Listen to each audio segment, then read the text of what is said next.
I just didn't want to be alive anymore. And that was a very clear and real and frightening, constant thought. I was really ashamed to say it at the time, and ashamed to have to admit it to Harry especially, because I know how much loss he's suffered.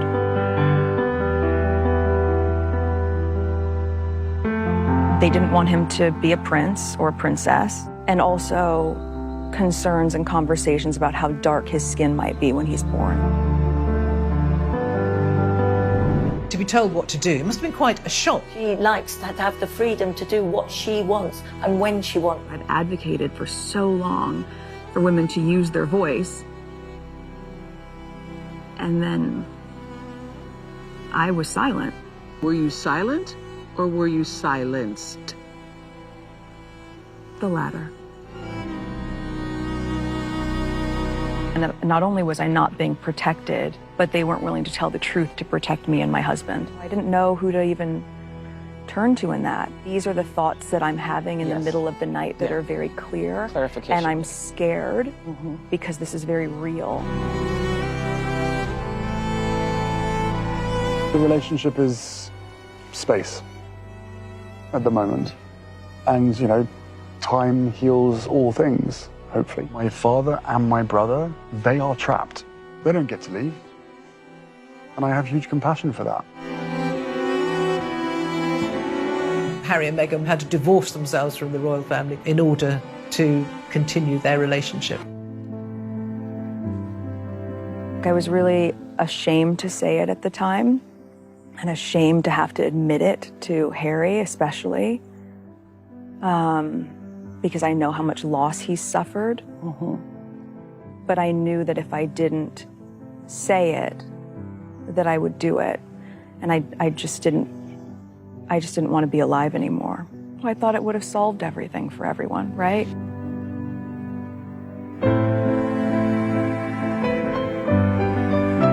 I went to the institution and I said that I needed to go somewhere to get help. I said that I've never felt this way before and I need to go somewhere. And I was told that I couldn't, that it wouldn't be good for the institution. They said, my heart goes out to you because I see how bad it is, but there's nothing we can do to protect you because you're not a paid employee of the institution. They were saying they didn't want him to be a prince or a princess, not knowing what the gender would be, which would be different from protocol, and that he wasn't going to receive security.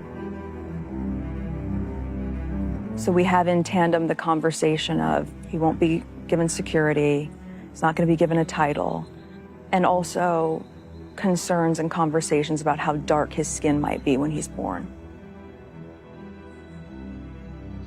What?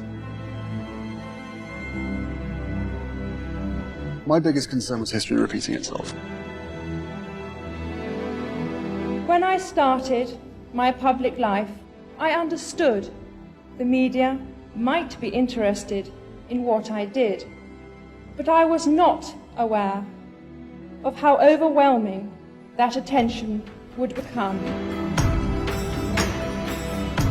Every single time I see a camera, every single time I hear a click, every single time I see a flash, it takes me straight back. Everything that I do reminds me of her. Because I can't begin to imagine what it must have been like for her going through this process by herself all those years ago, because it has been unbelievably tough for the two of us, but at least we had each other.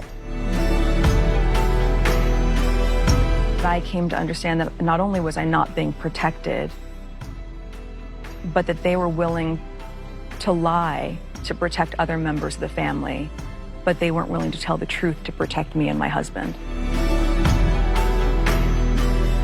What do you think the public perception of Harry is? I don't know, it fluctuates, it depends on what the media want to write, I suppose. But they're two very different things, what the public think and what the media think.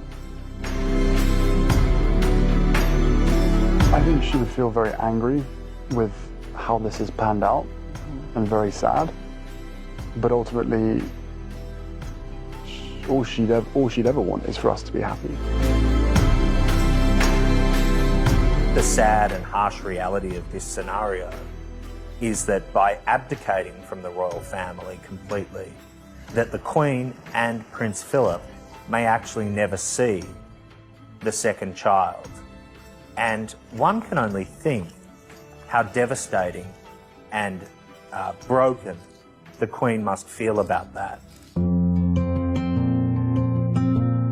You can tell her. No, go for it. No. It's a girl.